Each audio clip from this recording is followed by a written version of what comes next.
Hey, what's going on everybody? Welcome to the CCC channel. As I was editing the video, I realized that this will be the first proper video we're posting on YouTube. So it's only right for me to give you guys a quick introduction about who we are.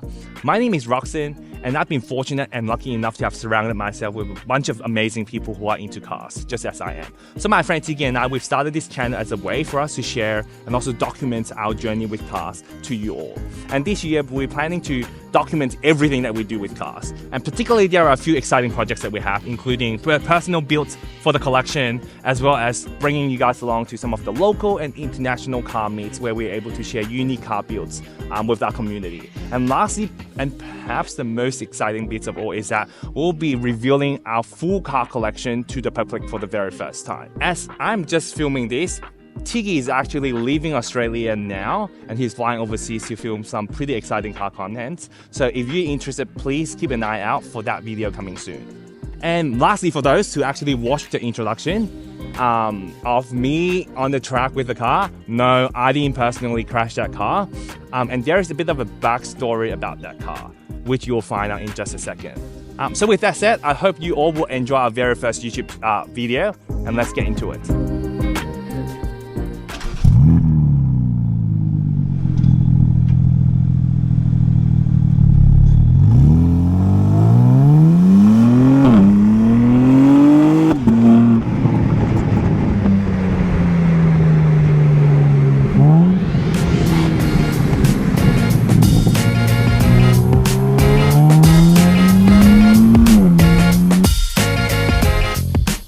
Hey, good morning everyone, welcome back to our channel. Today I want to show you guys a new car that is in our collection. Well, actually, let me correct myself, it's not a new car. I want to introduce you guys to one of, I would say, the older car in our collection, but I don't think any one of you have seen it before. And no, it's not the G81 M3 Touring, but I thought it would make a lot of sense for me today to talk about the story of this car that I want to introduce to you all in a BMW, because it is a BMW, but there's a lot of stories to tell, so let's get to it.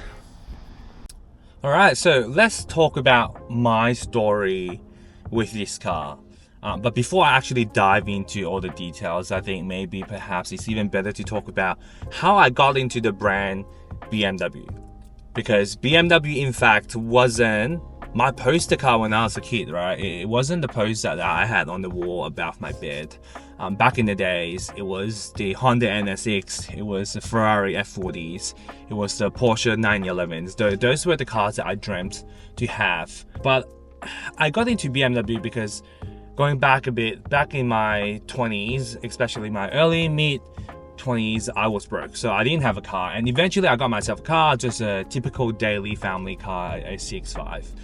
And things with my life financially finally started looking better, and then I had my second kids, and so I needed to finally was able to upgrade my family car from the CX-5 to something else. And at the time, I wanted to look for something that is both comfortable, luxury, but also have a bit of sportiness, and naturally BMW sits perfect in that segment, right? As we all know, BMW, compared to some of the rivals like the Mercedes, the Audi, they are a bit more engaging than the rest. So because of that, I started looking into that, and then at the end I decided to buy a G05 X5, which is a 2020 believe X5.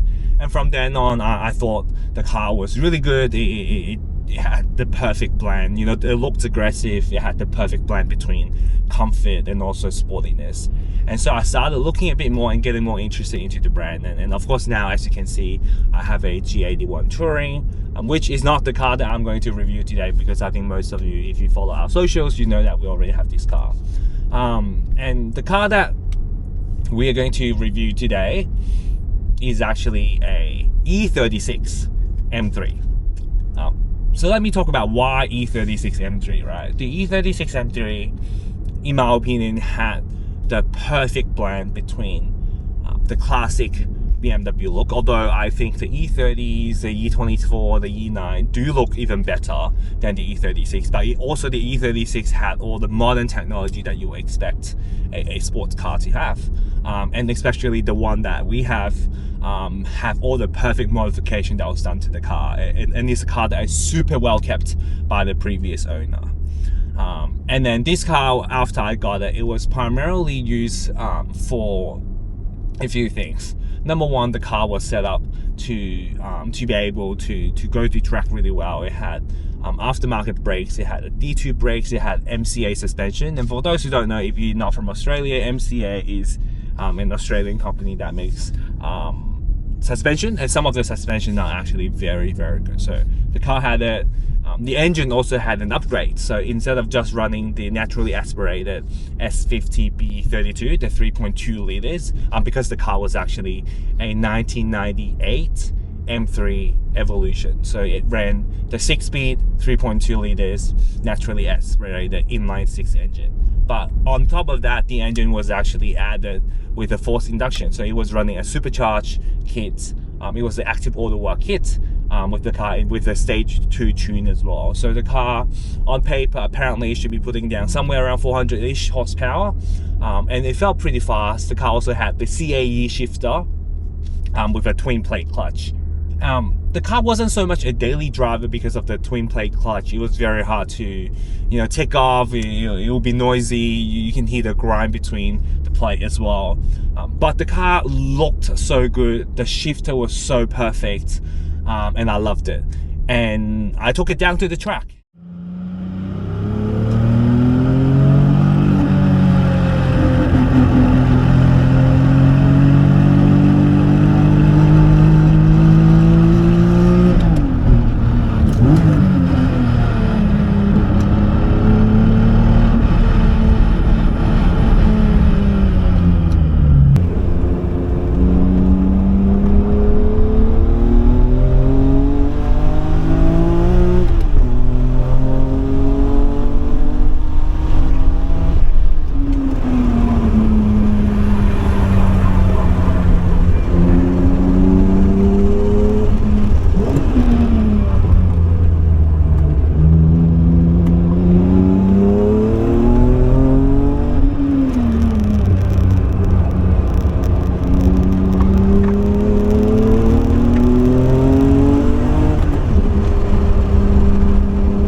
In May 2024, so last year, I went to Japan with my wife and my kids.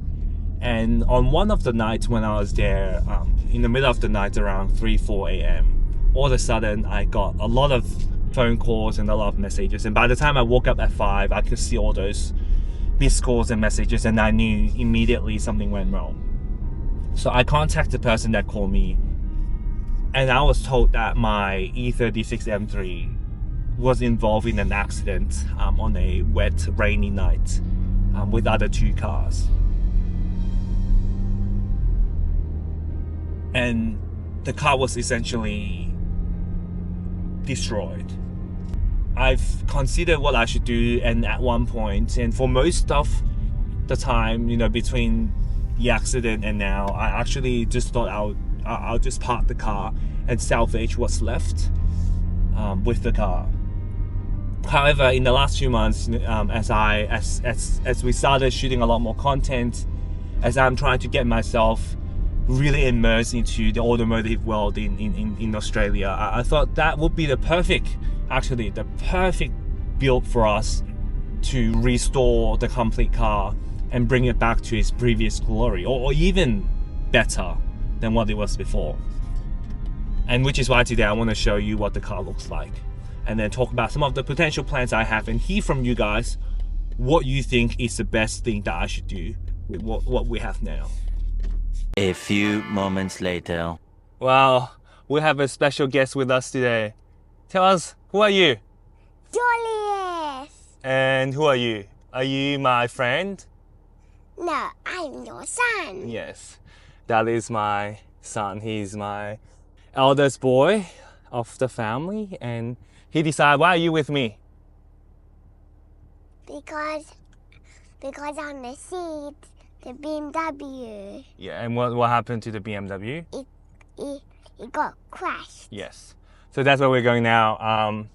The little one wanted to tag along with me, and I'm always up for it when my son or even my daughter, right, when they want to do things with me that is related to cars, I'm always more than happy to bring them along. It's only when it's super late at nighttime that's when I can't bring them along. But other than that, I try my best to get them involved in what I do. Is that right, Julius? Yes. Yes. All right, so here we go. And I'll see you guys when we get there. Peace.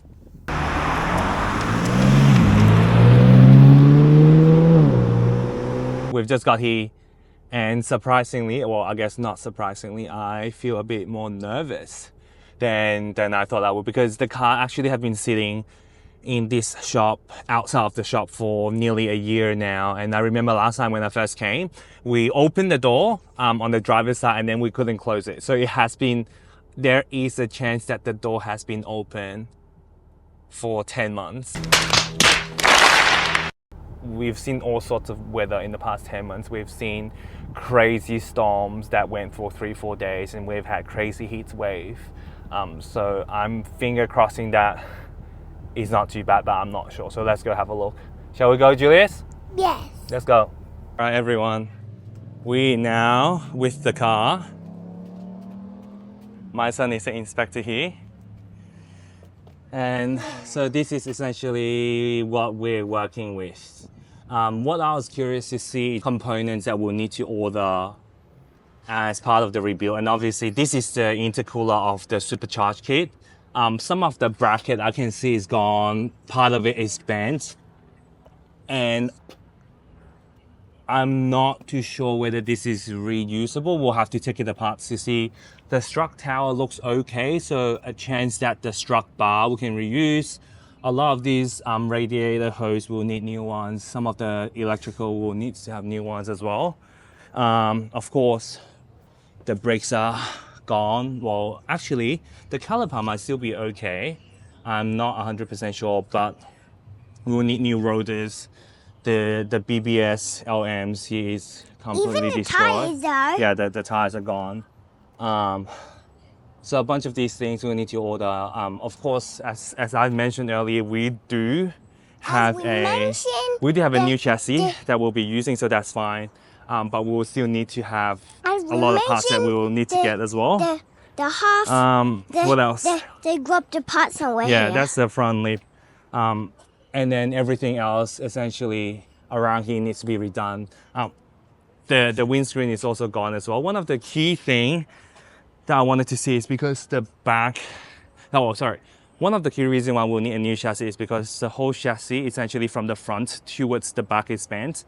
As you can see here, the door is no longer aligned with the car. It's hard to actually close it. As far as I know, it's stuck, the door, and that's because the whole chassis is bent.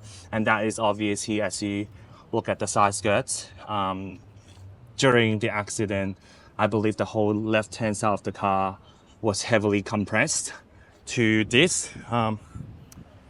But let me have a look at the boot. The boot looks fine, so we can, careful with the dust as well, we're likely going to be able to reuse the strut bar. What about that? That is a jack. The lights as well, we should be able to reuse most of the lights and a lot of this stuff here. So the rear bumper will also be okay. Okay, let's see inside how it is now. Oh, actually, it's very hard to open, so I'm not gonna force it open. I'm not sure if you guys can see. It looks mostly fine inside. The seat condition looks fine to me. So I feel like we'll be able to work with that. Can you see the CAE shifter? So nice. And the mirrors looks fine to me as well.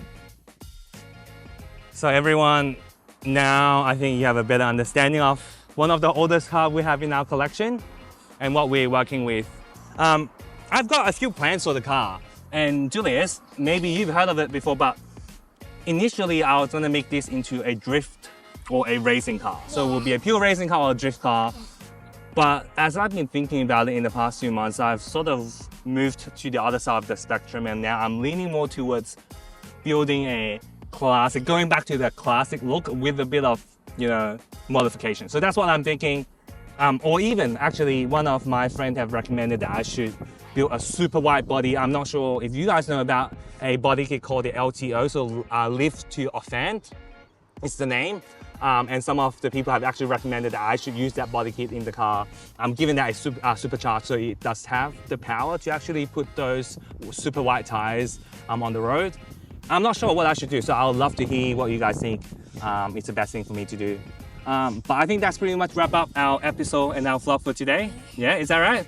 Don't forget to like, to subscribe our channel. Yes, like and subscribe to our channel. All right, see you guys later. Peace. Bye.